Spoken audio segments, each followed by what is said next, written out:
Welcome to another episode of Trash Takes. I'm your host, Andrew Nicotra. You can call me Coach. Follow me at TheRealMr83 on Twitter. I'm here with my co-host, Al Hill. You can follow him on Twitter at sensation_Al, but there's an X where the O should be.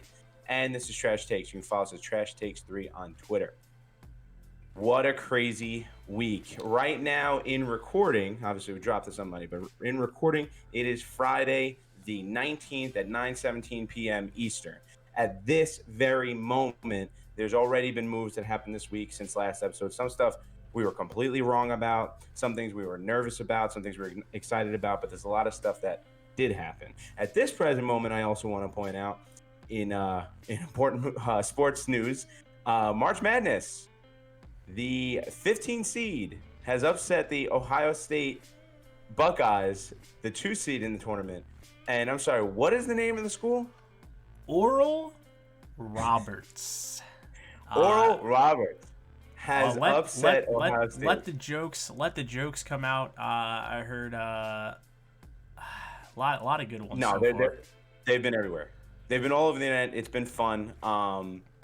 That's just amazing. Everyone's bracket is screwed, and if you're the asshole that's bracket is still perfect, you're no friend of mine. You're nobody I want to associate with. So yeah. But let's get into it. Another thing in this present moment, I am really happy. As right now I'm wearing my Giants jersey, my Eli Manning jersey. I'm happy with some of the things that my New York Giants been able to pull off in free agency. Some things that have kind of confirmed my doubt about cap space. I don't understand it. It's fake. Because some of the things that they're pulling off, I don't understand. But they did end up re-signing Leo Williams to a longer-term deal. Big. He got his money. He got paid. It was numbers that I was nervous about, but we pulled it off. It has evidently not stopped us so far from addressing some other needs. You know, Glennon is our backup quarterback, replacing Colt McCoy. I honestly think it's an improvement. I think it's an upgrade. We slightly overspent on a backup running back in Devontae Booker, sorry. Yeah. But I still like the signing. And the big one that the contract is a lot better than everybody was freaking out about. The big one that I really like is signing tight end Kyle Rudolph. That was solid. I mean, you're the I hate Evan Engram man. So of course you're very happy about anybody at tight end besides Evan Engram. So that's a big one. Yeah. Now the weird part is no indication of getting rid of Evan Engram. No indication of getting rid of Caden Smith. It's pretty crowded, but there's really no reports or rumblings that we're getting rid of anybody. Kyle Rudolph is a better blocker than Evan Engram. Kyle Rudolph is a good red zone target. Kyle Rudolph catches the football. He can't do the things that Evan Engram can do from a physical standpoint, separation, and matchup. But he can do things that Evan Engram can't do. And if we want to look at the history of Jason Garrett, I think this is more of like a Jason Garrett pressuring type signing, or a Joe Judge, however you want to look at it. Gives off a little bit of Jason Witten vibes, how you can use him as a tight end. I love it. And I think the money is fine too. 2 years and like 11 mil, and there's a signing bonus and 1 million incentives. Yeah, none of that ever makes sense anymore, dude. I don't understand how I'm going to transfer all the money on my entire contract into a signing bonus, and then I don't have a cap hit. And I'm just like, yeah, do that. Sure, I don't know how that works, but yeah, you do whatever you want to do. Al, the last thing I'm going to do from here on out is ever pretend I'm an expert in the cap space area. It's a falsehood. It is, because if I would have thought the Giants are completely handcuffed for their money, and they're able to restructure things. They're able to find money. And remember, most of this cap stuff is unreported or unofficial numbers too. So we don't really have the 100% dollar-to-dollar availability and stuff like that. We only have really like speculated dollar amounts as far as cap. But all that aside, with what they've done so far, somehow, some way, they also got John Ross, the speedster. But somehow, some way, they're still in play for Kenny Golladay. That's a big one. They desperately got to make that move, man, before the Ravens pull the trigger, because that's another team that is in desperate need of a wide receiver. I mean, they went bottom of the barrel and pulled Des Bryant out of retirement last year. They need a receiver, and I heard they're in talks with Kenny Golladay as well, but I also heard the Giants are heating up, so I don't know what's going on there. They cannot let Kenny G walk. That cannot happen. Now, here's the thing that I'm ready to rip my hair out on. Now, it is Friday, like I said, 9:22. By the time anyone hears my words and your words, when this drops, I hope it's all behind us. Kenny G's a Giant. Nothing to worry about. It's all well and good. But at this present moment, the dude spent what feels like 7,000 hours in East Rutherford, New Jersey, at 1925, whatever the address is, has spent hours with the organization, the franchise, meeting everybody. And he has gone home now without a deal. We're refreshing Twitter. We're refreshing the timeline to see what's going on and heating up and working on things and the physical, all this different stuff, and nothing's done. Does that mean that nothing's happening? No, it's all a good thing that he spent so much time here. It is a good thing, but it's a little annoying because how did this day not end with Kenny Golladay with some sort of deal in the works? It's pretty frustrating. It's also a little scary. Again, I'm nervous, but I'll try to be optimistic. Again, I hope by the time even anyone has heard the "Hey everybody," Kenny Golladay is a Giant. Yeah, no, for sure. That's a huge one. That's a big area of need for the Giants. They're big. The most recent wide receiver signing they've had was Golden Tate, and he's way past his prime when they signed him, and he's even more past his prime now. So I mean, you gotta if you want Danny Dimes to have even an inkling of a chance, you can't have me running routes for him. It just ain't gonna work like that. And Kenny G.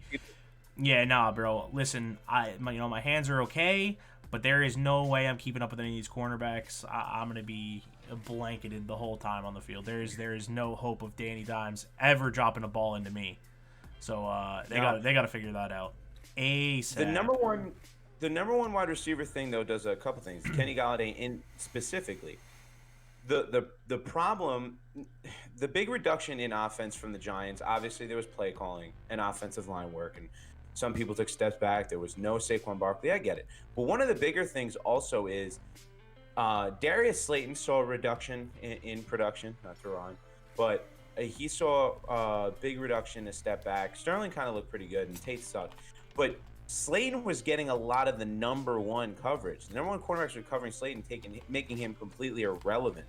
That is no longer an issue when Kenny Golladay, a wide receiver like him, comes to the team. And then because that's not an issue, Slayton is most likely to return to a lot of the success he saw in 2019. So it's not just about what Kenny Golladay himself does for himself to the team. It's what he does for the entire offense. And so does Saquon Barkley. Yeah. I mean, even without an offensive line, Barkley is going to put up numbers. And he's going to be somebody that the defense is constantly thinking about because at any time he could break 6 tackles and take it 85 yards to the house, no questions asked. And it's an average Sunday, right? I mean, we're looking at, Saquon Barkley did the thing again.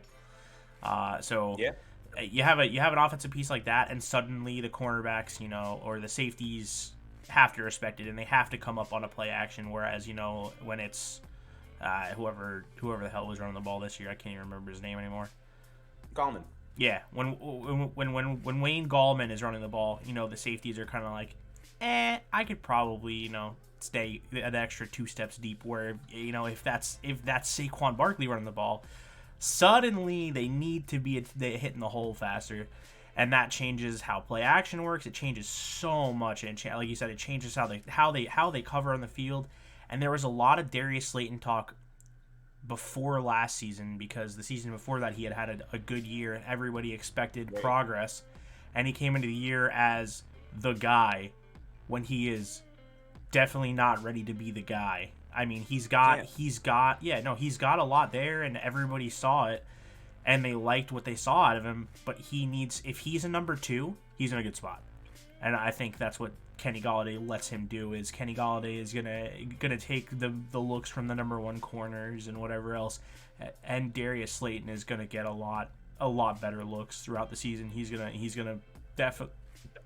definitely progress back towards what he was previously. Whether or not he takes like a giant leap, I'm not gonna say anything on that. But I would assume that his numbers look a lot better this season. Yeah. I just see the field opening up for him. I don't see the red zone numbers being great, like 9 touchdowns. But no, that's what Galladay's going to be. That guy. Galladay's a big body guy. He's going to be your red zone guy. Exactly. Now, one other thing is Adoree Jackson is still out there, and he's coming and meeting with us as well. Al, I can't explain to you. Now, again, I don't understand the finances. I don't care. It's not my job to. I don't care about the numbers. Bottom line is the Giants are confident that they can have a conversation with Kenny Galladay and a serious conversation with Adoree Jackson. And if he ends up signing, my goodness, that defense. Yeah, that's a big problem. I mean, you don't have to worry about cornerback 1. Bradbury's that dude. You get Adoree Jackson, whether he's your 2 or your 3, either way, it's an upgrade at one of those spots. Who is their cornerback 2? We would be with Dante Holmes if we don't sign him. Or Love can be a cornerback. We were looking at some of the veteran guys too.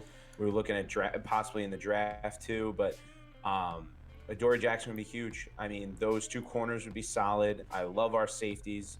McKinney, love our linebackers. Even Mr. Irrelevant, Tay Crowder, is someone to look out for. And then if you get both, not only am I going to give whatever David Gettleman wants from my life, from my savings, from my possessions, if he gets both Kenny Galladay, Adoree Jackson. But in the draft, that leaves you, I think, in a good position to then draft a linebacker, Micah Parsons. And then forget it. On both sides of the ball, you'd have the Giants take a huge leap from this 6-win team that looked pretty bad on offense, very good on defense, obviously, but pretty good bad on offense, and you're taking a huge step forward in what's an easily winnable division. And then we start looking at NFC. I'm being optimistic, obviously, but I'm not joking when I think that this offseason, with the stuff we're talking about, and we haven't even gotten to the draft yet, big step forward. Yeah, I mean, you want to talk about the NFC East for a second? Let's take a sidestep. How you feel about the Washington football team, bro? Curtis Samuel added to that offense is a problem, bro. Terry is not going to be the only dude on the field. They're suddenly going to have to cover somebody else. Terry's numbers are going to be, pun intended, scary. Curtis Samuel is going to put up some numbers again. Antonio Gibson looked really, really good last year. Like they got to be. I want to say they got to be the favorite, but if Dak comes back healthy and throws for 5,700 yards the way it looked like he was going to last year, it's Dallas could do it. But Washington is a problem, man. Chase Young's only going to get better. What was it, 8.5 sacks last year? He's on pace for 18.5 this year, 28.5 the next year, something like that. That dude's a problem. That whole defense is an issue for everybody who plays them. And you add weapons. They addressed quarterback, kind of, right? Who did they? Well, here's the point I was going to get to. No matter what they've done, and Fitzmagic. No matter what they've done, they have a ceiling that is just not high enough. As long as Fitzmagic is running the entire show. If Fitz, I think that defense can win enough games that if Fitzmagic gets hot come playoff time, you're going to have some problems. Because if you've seen the games, Fitzmagic 500 yards, 7 touchdowns. Dude, if he starts... In the first 5 weeks. No, it's at random spurts throughout the season where he has 5 games in a row where he throws 35 touchdowns over 5 games. And you're just like, that's a thing. And then he'll also throw 7 picks the game after. So you know what you're getting out of him. I think that defense is good enough to make them a playoff team because I watched the Jets almost be a playoff team with Ryan Fitzpatrick at the helm with a much worse defense. Oof. That was a rough last game of the season. Buffalo Bills. What I will say is you're right in my number one team I am concerned with in competition-wise in the East is Washington. I mean, they just won the division, first of all. And, I think on offense they've gotten better. I don't trust the quarterback, but yes. The reason why I'm not scared of the Cowboys is because no matter how many touchdowns, yards, or whatever it is that Dak does, that defense is still abysmal and it's gotten none better. So until I see some crazy moves, you're not winning when your defense gives up 30 points per game. So that's everything really so far on the Giants front. Again, I hope by the time it even drops, my nervousness is gone. There's no if Kenny Galladay. It's already with Kenny Galladay. I hope also that Adoree Jackson or somebody, he's going to meet with the Eagles too, so you never know. Yeah. How is all things on the Jets front? It's gravy, baby. We made all the moves, all the right moves. I love everything they did. They kept adding like random guys, and it's just everything is working out. I mean, you start with Jared Davis was the first one they signed, linebacker out of Detroit. From everything that I've seen, he was just not a scheme fit in Detroit. He has good coverage grades, which the Jets definitely need because their linebackers could not cover me if I was running routes. So that's huge. They needed something like that. Obviously, bringing back C.J. Mosley this season as well, because he opted out last year. So bringing back C.J. Mosley, adding Jared Davis to that helps the linebacking core significantly. Then you move on to their next moves from the first day. It was Corey Davis, wide receiver out of Tennessee. Not my number one choice. My number one choice was Curtis Samuel. I thought he brought more of what the Jets needed. But I like the idea of just getting any weapons they can. So now the Jets are looking at a wide receiver. At this point, the wide receiver core was Corey Davis, Denzel Mims, Jamison Crowder, which is really good. Solid. Denzel Mims in his short spree with the Jets last year when he was healthy looked really good. The Jets just could not get him the ball because their offensive line was abysmal and Sam was awful. Did you know that Corey Davis so far, until Kenny signs with hopefully the Giants, he's got the highest wide receiver contract this year of all the free agents. You guys have paid the highest guaranteed. Sounds about right. We had all the money in the world, so. I'm saying, like, if you told me that wasn't in my bingo card of Corey Davis getting the most money out of all the wide receiver free agents. Is what it is. But yeah. So Corey Davis, really big. Obviously, their goal at that point was Corey Davis or Denzel Mims as your one, the latter, the other one as their two, and then Jamison Crowder in the slot looked really nice, right? And then the first day, Carl Lawson, defensive end from Cincinnati, huge. The Jets haven't had a pass rusher since John Abraham in 2007. This dude is a problem on the field. He was triple teamed in Cincinnati because they were abysmal. But his advanced metrics are fantastic. He is a dude with a ceiling to the moon. And pairing him on a line with Quinn Williams gives him that help where he's probably going to see those sack numbers jump astronomically. Advanced stats can translate. Yeah, he's finally going to see those advanced metrics where he's winning his one-on-ones, but he's not getting one-on-ones in Cincinnati because who else is there? 60-year-old Geno Atkins, not scary, right? Now you got Quinn Williams and Carl Lawson. We finally have a pass rush. So the idea here is now we've added offensive weapons. We added coverage. We added a cover linebacker. We added pass rush. So that's going to help the secondary because they don't have to cover for 8 seconds at a time. Beautiful, right? Fantastic. We're in a great spot. So then they come back, and today, or yesterday, one of those two, Keelan Cole, wide receiver from the Jaguars, another big one. So now the receiving core is even better. We're in another spot where we're talking, again, Mims or Davis, 1 and 2. One of them will take over, hopefully, obviously. Keelan Cole is a deep threat. Jamison Crowder in the slot. Tons of weapon. No excuses for Sam at this point. It is looking fantastic. They signed LaMarcus. Got a block for him. Yeah. Then they signed LaMarcus Joyner, who is going to move back to free safety, where his PFF grades were like 75 and 90 in the 2 seasons he was with the Rams. So he was a great free safety. He signed with the Raiders. They forced him to play nickel corner, where he was awful. So the Jets are moving him back to a position where he had tons of success. Obviously, I'm huge on Robert Saleh. I think anything he touches turns to gold, right?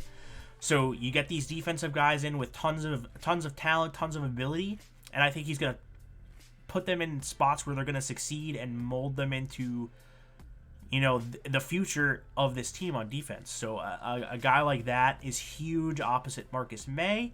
I think they need to play probably some like weird 3 safety stuff because I think you need to have Ashton Davis on the field unless they sign a corner. I need Kyle Fuller, Richard Sherman, K'Wan Williams, any of these. No, Fuller went to the Broncos, didn't he? Did he? I think so. I thought I saw something like that. No, they re-signed one of their own guys, I'm pretty sure. Now, this is the thing. You guys still have money with the moves that you've made. There's also cornerbacks you can trade for. This is what I said. Kyle Fuller, K'Wan Williams, and Richard Sherman are the top 3 on my list. Yeah. So I think they definitely need to upgrade at corner. Another one, and I forgot, the Giants actually did add a pass rusher from the Vikings. If I try to say his name. Oh, yeah. I'm going to call him Itty. And he's going to stay that way forever.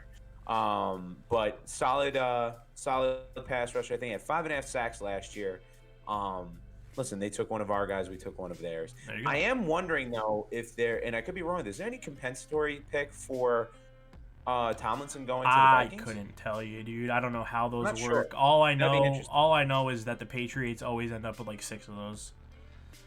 Speaking of Patriots, let me finish some Jets first. Because Yeah. I am ecstatic with everything they've done so far. Obviously, they have all the weapons. I think this sets them up to go into the draft and just hammer offensive line. And I trust everything Joe Douglas does when he touches an offensive lineman. He's a good one.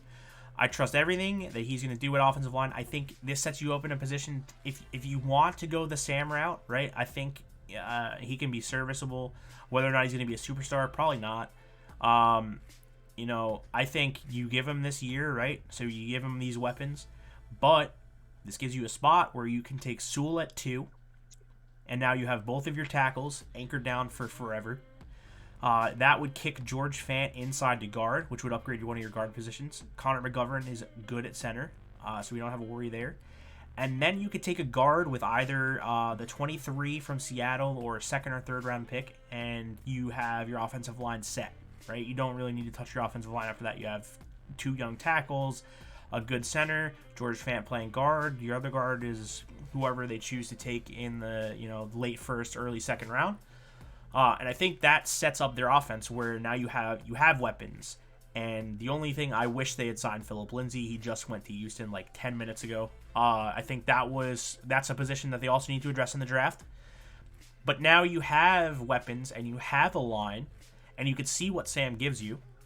And they have 2 first-round picks next year. If they really don't think Sam's the guy after this year, they can trade up, package some picks, take whatever quarterback they want in next year's draft, and he is set behind a good line with weapons, and we can develop him the way we want. And that's the big point. And I think that's why the Jets do roll the dice on Sam, because they're in the position saying, yeah, we have this year to test it out with getting him everything that we got him. And if it don't work out, we have our back or a chance at a backup plan in the future. But that future plan won't be coming into a dumpster fire of no protection and no weapons. It'll be coming into a pretty good situation. It's huge the way they have it set up right now. Yeah. Also, Corey Davis's contract is incredible because if it turns out, so it's 3 years. I think it's 37.5. So it's like 12-ish a year. But the first 2 years are fully guaranteed, however much it is. The 3rd year, he's like a $600,000 cap hit. So if he regresses massively, we got 2 years of the guy and he's out. So it's whatever. Yeah. If not, if he turns into that dude, you just give him an extension. It's a really team-friendly contract. The 3rd year is basically a team option without it being written into the contract. No, all these contracts have been crazy. It's hard to wrap my head around, and I don't know if it's a product of just the pandemic year, or what. But I thought players would have been smarter in setting up, either taking really good contracts for them now, and there are players that did. We saw Trent Williams out there. We saw a bunch of people get paid. I want to address that one. Trent Williams took a year off, came back, and was so unbelievably dominant at left tackle that he said, hey, make me the highest paid tackle in football. And the 49ers said, yeah. Yeah. Yeah, you know what? We will do that. Yeah, Did you see how petty he was, by the way, with his contract numbers?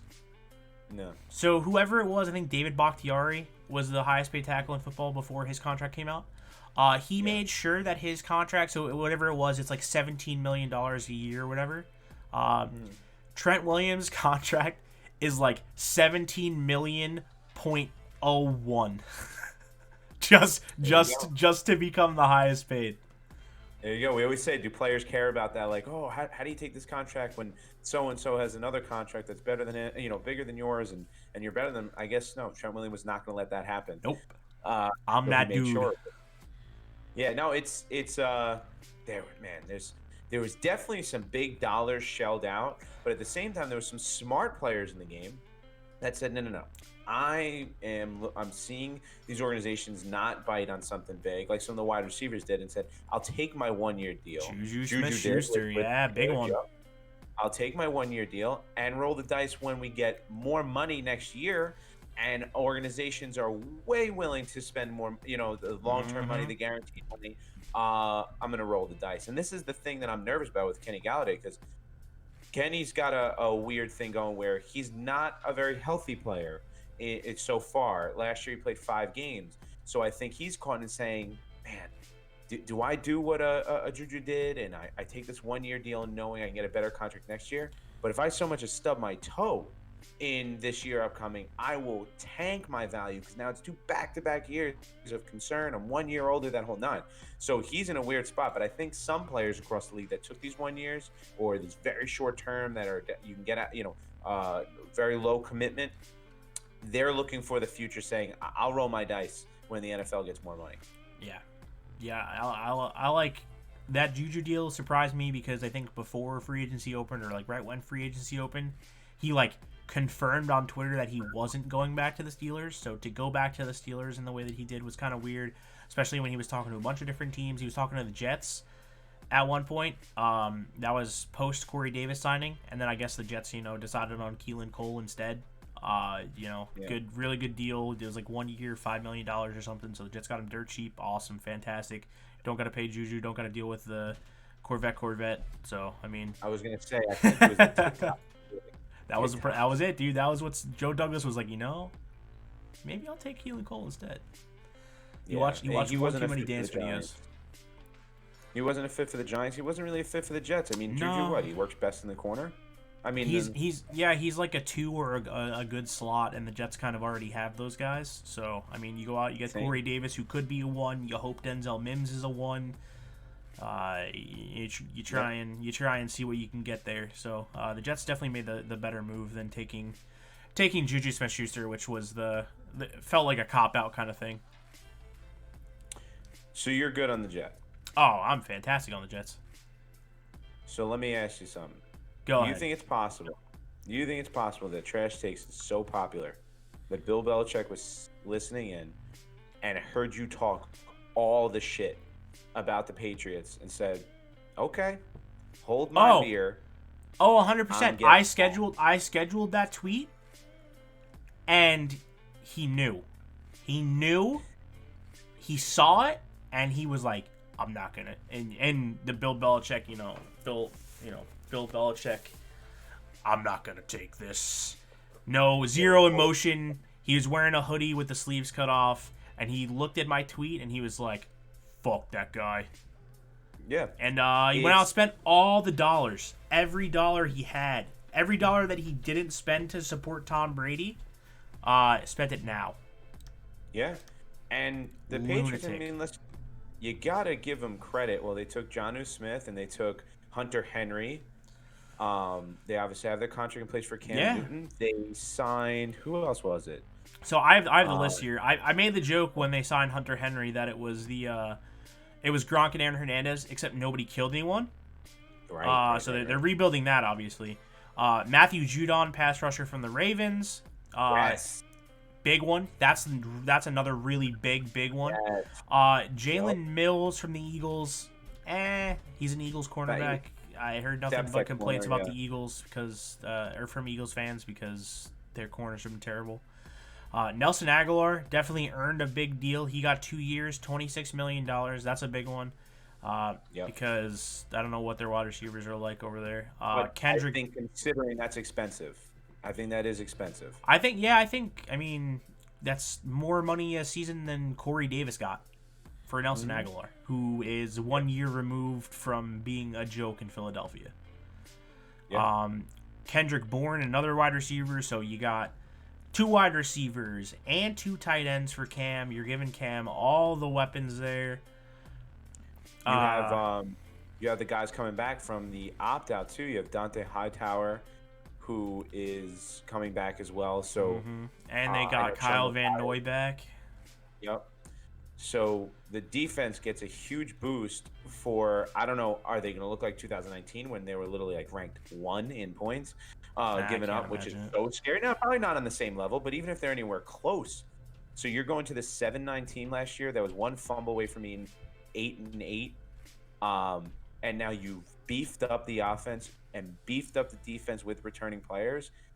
That's scary for the AFC East. No matter how good you think the Bills are, or how good you think the Dolphins could get, who signed Will Fuller, that's scary. Because it seems like, all right, we are going to try to make our run. If they were a 7-win team last year, which I would call a pretty bad roster, they really were a bad roster. What do they look like with what we just saw in this free agency? And we didn't even draft yet.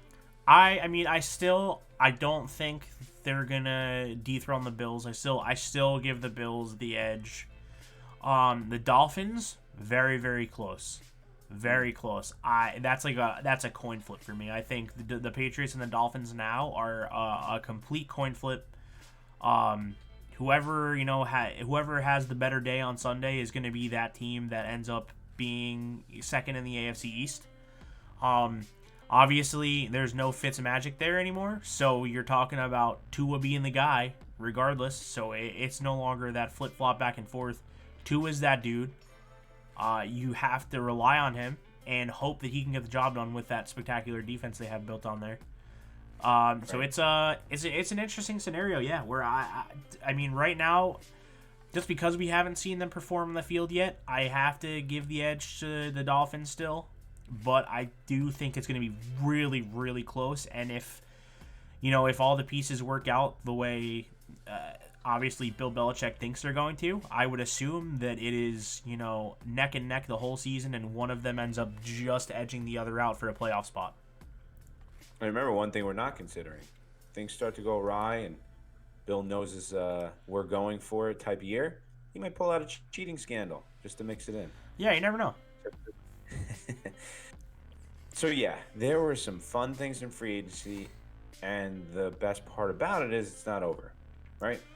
There's still some guys, like I was saying. I mean, the Jets still have money to sign a corner. They desperately need one, obviously. I think Bryce Hall can still be a starter. He came out of, I think, UVA, and he tore his ACL 2 years ago in college. He came into the season as, like, one of the higher-rated cornerbacks of the year, and obviously we didn't get to see him perform. The Jets ended up with him as, like, a 4th-round pick, and I think if he remains healthy, he'll be a starter. So, obviously, I desperately want Richard Sherman, K'Wan Williams, Kyle Fuller, one of these guys to take up the other slot and let Bryce Hall get his playing time. So, yeah, there's a lot of guys. Obviously, you're sitting here waiting on Kenny G. God knows what's going on with him. Man's probably playing a saxophone or something. Dude, no. Someone already sent me that GIF when I tweeted. It was like, looking at something for Kenny G or something like that, and they sent that, and it was well done. Very good timing. Yeah. They sent the saxophone the whole 9. It's dude, I really think that some of these guys that are doing negotiations with general managers and franchises, I think they sit on a couch together, and I tweeted this. They just look at their phone and laugh at the fan bases that are waiting for things to happen. Like, I think a deal's already in place. I think it's all over. I think Kenny is trying to say, we're not releasing this for days, but how funny is this shit? Let's go eat dinner. Let's spend days together and just keep scrolling and seeing the outrage and people's heads exploding. Yeah, no, they definitely do that to an extent. Did you see what the Jets tweeted out the other day? No. They tweeted out a tier list of all of their favorite their favorite mentions for free agency, and some of them were really, really good. I might try and bring some up. Yeah, but they definitely take note of what people are sending them. and obviously they acknowledge that we're way more invested than we probably should be in this in these teams.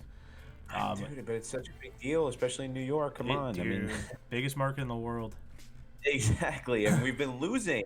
We've been losing so much. How can we not freak the hell out? We need these guys, right? We need these guys to be competitive. So we're all just on edge. Can't wait to get these guys on our team. Yeah. So I pulled up. I pulled it up. So A tier. I'll just go through the first one because that's the best one. Let's spend that stimmy at New York Jets. Love it. I mean that's a classic One Piece that could be used for everybody. Let's spend that stimmy, Jets, and they sure did. I think they did it well. So you're good on free agency. I'm good on free agency, bro. I pled my case. The Jets are going to the Super Bowl. Everybody else is fucked. Jets Giants Super Bowl. Let's do it. Now Yankees Mets not Super Bowl. Yankees Mets World Series might actually be a thing this year, dude. It might be possible. It definitely is possible. Both teams are now bumping into some injury concerns, but I do want to give a quick update. Carlos Carrasco. So again, Friday, March 19th. This present moment, the Knicks have gone back to 500 basketball. Nice. They had a back and forth week, and I'm going to touch on that week.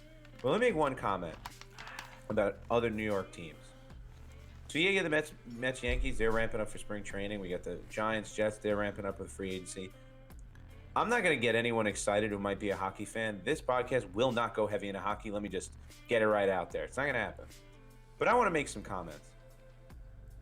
Islander fans, enjoy it. Enjoy the run. It seems like you are that team. You're sitting on top of the throne. Rangers fans, I don't know what the hell's happened to the Rangers. If you told me they were going to be this bad, I wouldn't have believed you. But it looks like they're bouncing back a little bit. But Islanders fans, be careful. This week, I don't know if you saw this, the Rangers, while their coach, who is abysmal, I still hope he has a speedy recovery. He got COVID, David Quinn. He was out and the entire staff was out. They literally did not have a coach. Did not have a coach. They had like the general manager on the bench. They went out and beat the Flyers by 9 goals. 9-0. That you're not going to see that for the rest of this season, and you may not see it again. They destroyed them. Now, the shit that I got said to me is like, it wasn't so much the Rangers winning, it was the Flyers losing, all this stuff. And the next day, what happens? The Flyers beat the Islanders 4-3. And all I'm going to say is that the Islanders went on the streak. They lost their captain, Anders Lee, for the rest of the season with an ACL tear. That's brutal. Careful on the shit. Okay? Careful on the shit talk, because I don't know how they keep it together for the rest of the season. That's all I'm saying. You lose your captain, you start to lose games, you lose teams you probably shouldn't lose to. Just pump the brakes. And Rangers, get your shit together, fire your coach before he even recovers from COVID. All right, now let me move back on to the Knicks. They had an interesting week. They played the Brooklyn Nets, the fake New York team, the non-real, the New Jersey Nets. They played a very, very close, tight game. They drove me to drink, Al. I was losing mine as I normally do on Twitter. Had another tough game against the Sixers. These are two of the top teams in not only the East, but in the league in general. For sure. Played close games down to the wire and lose on some fuck shit. Now, the things I want to talk about is not the competitiveness of the game and how close we kept these top teams. But what I want to point out is how egregiously bad, and I love that word, egregiously bad NBA officiating is. And it's not just NBA officiating, it's all sports officiating. Yeah. All of them. It's all bad. It's all bad. Now, the problem is there's no accountability. So I just saw a tweet. I don't know what the interaction was. I wasn't watching the Clippers game, but I just saw a tweet right before this podcast, and I already wanted to rip a new one into all the officials. So the timing's perfect. But I saw a tweet that Paul George has been fined $35,000 for his comments about the referees after the game. I don't know what he said. I don't care. I don't care what happened in game of whose fault it was. But the bottom line is, refs made a bad call. Paul George was not happy about it. He voted and got fined. That's ridiculous. So not only do these players have to go out there, put everything on the line. Now, I know they get paid millions of dollars, but put everything out on the line. It's a ridiculously competitive game. This is NFL, NBA, baseball, I don't care. But when referees get it so terribly wrong that drastically changes the game, can literally change the course of and results of huge games, as we've seen so many times in watching sports, get it completely wrong, and players can't even voice. Not only is there no accountability, there's no fines for a referee. They don't get benched. I mean, I hardly hear of referee firings. Maybe it goes under the radar, but I've seen the same referees referee for decades since I was a kid sometimes. And I don't hear about any repercussions. And then a player can't even voice his opinion about how bad the calls were, or else he gets fined. Like, why are they protecting such trash officiating in all sports? I know it's a hard job, but every other player in every league gets shit on if they're bad, right? Yeah. How often you shit on all the players you follow if they're bad, right? Oh, The yeah. media does. Oh, bro, we're from New York.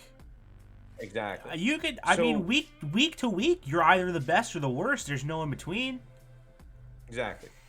And the top guys in every league, they get all the scrutiny when they're bad, and they obviously get the praise when they're good. And referees never get praise when they're good, and I'll hand it to them, because you never say, well, that was a great officiating, unless it's NFL.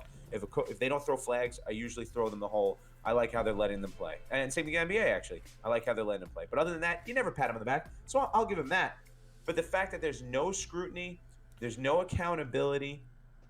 You're not even allowed to voice your opinion how bad officiating was, or you get fined.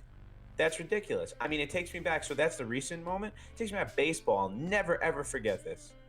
Let's call it 2014. I feel like we bring up that year so many times. But Tory Hunter who's like a super respected dude. Loved him. Loved watching him play in the outfield. But I'll never forget this. It was one of his final years. He gets up and gets called out on strikes on the worst pitch of all time. It was to end the game, I think, or like to get 2 outs in the ninth. Mm-hmm. And after the game, he's a very respectful. At this point in his game too, he's very respected guy. But he comes out and he says, "You know what? I guess the umpire had dinner plans that night, and was rushing." That's the only comment he made. And now I think you'll find $50,000 for it. Obviously, chump changed him at the time, but all he said was, "I guess he had dinner plans." They're protecting these guys so much in the leagues, and I don't crazy. Get it. I don't get it. So I do have a solution though, because maybe you're going to turn around and say, Andrew, you can't scrutinize them. They don't get paid like the players do. You can't scrutinize. They don't get the praise like players do, or whatever it might be, But players bad, they get benched. A player's super bad, they get cut, or they don't get paid, or they don't get re-signed. I don't see that happen to referees. But why don't you do this? Elevate the accountability, elevate their pay. Pay the referees, the umpires, the officials, however you want to call them, pay them more, and then make it okay to dig into them. I mean, you have even got people in the media that are like hesitant and scared to talk about referees. It's like this unspoken and sort of spoken thing. You cannot talk about officiating. That's where I was gonna head to. It's like what is it? It's like some secret cult that's like the referees, where they're like they got to be pulling all the strings or something, right? It doesn't make any sense. I'm right there with you. I mean, so there's some where this is an example, and I know you're gonna like this one. Armando Galarraga. This is the exact opposite example of bad refereeing. Jim Joyce made arguably the worst call in MLB history. Very clearly took a perfect game away from Armando Galarraga forever ago. And he came out and said he was like torn. Like this is a guy where this is the kind of referee you want. He came out after he was like, I messed up. I took a perfect game away from that kid. I can never take that back for the rest of that kid's life. Like, he's gonna know that he went out there, he pitched a hell of a game, he pitched himself a perfect game, and I took that away from him. And I'll never let that go. And he said he was like in tears over it. That's the kind of referee that you want out there every day, where he's gonna take it that seriously. He made that mistake. And of course, it's history changing, because perfect games, never happen. We're talking. His career was never the same. His career was never the same. He didn't really have anything going for him after the Yeah. fact, and that umpire actually wept. You're right. Yeah. He was crying because I'm pretty sure they sent the pitcher out to give the lineup card the next day on purpose, and or the next time they faced him. Yeah, probably. And the ump just lost it, and rightfully so. Listen, that's one example 1,000 years ago that the umpire actually owned up to it, and it's the biggest blunder in history. Those are the guys that you want out there, but I mean, these referees are atrocious. I can't understand the concept of you can't criticize them at all. How are they ever going to get better? Everybody complains about the refs all the time because the refs make mistakes constantly. I'm a guy where my sports team is heavily affected by this because Aaron Judge is 6'9" and they call strikes like he is 5'8". The ball is at his shins. It is unhittable for Aaron Judge in particular because of his height. They need to clarify that. On other players, maybe you could get away with calling a strike. It's borderline. Aaron Judge is a mutant that cannot be called a strike. It is outside the realm of possibility for Aaron Judge to swing at that pitch. And recently that came up where he went and said something about how he deals with those pitches, and he's like, well, I don't really take it to heart because I don't want to swing at bad balls, and I'm not going to get in the habit of swinging at bad balls because the refs are the umps are calling them strikes. I'm going to take the out. I'm going to take the out, and I'm not going to freak out because it's going to affect me and it's going to affect the player, like my teammates. If I'm over there getting amped up about that kind of stuff, I'm just going to go out there and I'm going to hit the ball to the moon. Basically, is what he came with. Ow. But that kind of stuff is terrible. Al, and what would happen if Aaron Judge turned around to the umpire and argued balls and strikes for even a second? Yeah, no. Aaron Judge, the nicest human being to ever play baseball, would be ejected from the baseball game and probably fined. They would take money away from him because he said, hey, that was not a good pitch. And he was correct, but for whatever reason, we're never, ever allowed to say anything to these idiots that wear black and white. Please do me a favor. You don't have to do it now. And anyone listening, there was a moment in Carlos Beltran's Met career, I will never forget this. He gets called out on strikes. I swear he doesn't. You can see his lips. He doesn't say a word. He drops the bat. He turns his head to the umpire. As soon as he turns his head to the umpire, before his bat even touches the ground, like he did a shrug, the umpire tossed him out. And Carlos was just sitting there like, I can't even look in your direction. Like, I was crying. It's crazy. If they're having a bad day, they got stuck in traffic on the way to the stadium, whatever it might be, that can suddenly be grounds for them to throw you out of the game. And it's like, do you understand how much that impacts? Especially in the NFL, it's way worse in the NFL because it's a 16-game season. Obviously, if Aaron Judge gets thrown out of one game out of 162, it's not going to be the end of the world because the Yankees are probably going to win 100 or close to 100 anyway, and they're going to make the playoffs. But you're talking like an NFL game. If you get ejected, what, are you kidding me? And dude, it's not even just that. It's not about the ejection in the NFL. I think the NFL, with NBA, it's pretty bad. They call a foul they shouldn't have called. You're talking about adding extra points to a game that's decided by one all the time. Can't be doing that. You're talking about baseball. You can be extending an at bat for one of the best sluggers in the lineup, or having him walk or strike out when you have a big opportunity. That's huge. NFL, you can just give up a 40-yard play on a bad pass interference call on third down that would have instead given the ball to the other team. You're talking about completely changing the course of history as far as mid-season, because we've seen in the playoffs, in my opinion, real bad. This NFC Championship was horribly officiated at the end of the game, when otherwise they were doing very well on letting them play. They were picking and choosing. But my biggest thing is there's definitely something going on. Maybe they're tied to Vegas and they can get everyone killed if you argue with them, because remember when we had the rule change. The rule change after the Rams-Saints playoff game, I think in 2017, 2018, of the targeting hit that got the replay system put in for calls, for calls. Now, they did say, it's for those blatant calls. But there's no logical reason on earth that if you end up reviewing a call and you see a blatant penalty or lack thereof, where it's like, oops, we threw the flag and we shouldn't have, that you shouldn't call it. But instead, the referees clearly got together and said, and maybe the NFL too, and said, we hate that we were forced to do this rule. Let's purposely bury it. They purposely buried the replay rule by getting all the replays wrong. The success rate of replays, no matter how blatant they were, was like 4%, 3%. I don't understand. They they get the signal to New York so fast. It's to New York before it's to our homes. Yeah. Have one guy per game, hire 32 guys to go over and watch these plays and make sure they're well versed in the rule book so they understand the ins and outs of everything. Have this guy just sit there, and anytime the refs throw a flag, have him press a button, and he could watch. Yeah. He could watch the last 10 seconds of that play on loop over and over again. Yeah. Because by the time they call the play, but by the time they huddle and they call the flag anyway, it's 15, 20 seconds. He could have watched what happened 5 times.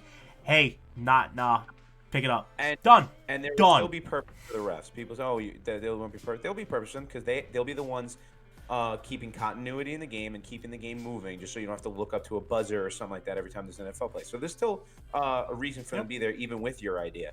I will say, like I said, I'm literally saying all of these trash cans should get paid more. I'm literally advocating for them to get paid more because I want them to be held accountable. I want them to get fined. I want them to get fired. I want there to be pressure. It's crazy. It's almost like they're teachers where they have tenure. They're like untouchable past a certain point. It's crazy. A lot of them are in union. But I'm saying, like, I want them to be a fear that you might lose your job. Dude, umpires, you're so bad, you're about to cause every umpire across the league to lose their job because they're going to put in robot umps. How about just get better and get more consistent? Yeah. No, we gotta so bad. Yeah, we gotta wrap it up. We're a little bit over 50 minutes in here. I completely blew past the idea of getting within that time frame. I just had to. No, and it needs to be said. We touched on everything we needed to touch on for sure. Obviously, free agency is the biggest thing going on in sports right now. Obviously, Andrew wanted to ream the refs real quick. Well deserved, might I add. Let's leave everybody with a little tidbit. If you want to see what we're talking about, go watch. Just go on YouTube and type in Angel Hernandez, and you will, without a doubt, see the worst low light reel ever. Yeah. That man is abysmal, and for whatever reason, per the MLB, he is untouchable, and he will continue to ref games. Ump games. He has been called out by multiple baseball players as being just the worst. Team after team after team, all 30 teams in baseball think this guy's a loser idiot, and the guy is untouchable. It's not just games. Big games. Playoff games. Yeah. Huge games, So, listen, I have no problem hammering with the officials. It has to be addressed. And look, I am their guardian angel. I'm advocating for more money, but I'm also advocating for more accountability. So, we'll leave it off there. And hopefully by next episode, we're talking about how Kenny G is going to be the greatest wide receiver the Giants have had. I won't say since Plax, but he'll be like Plax.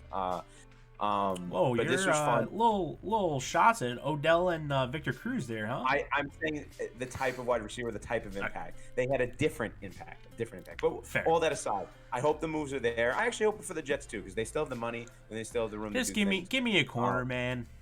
Yeah, but appreciate everybody listening in and hope you had fun because we did. See you next time. Yes, sir.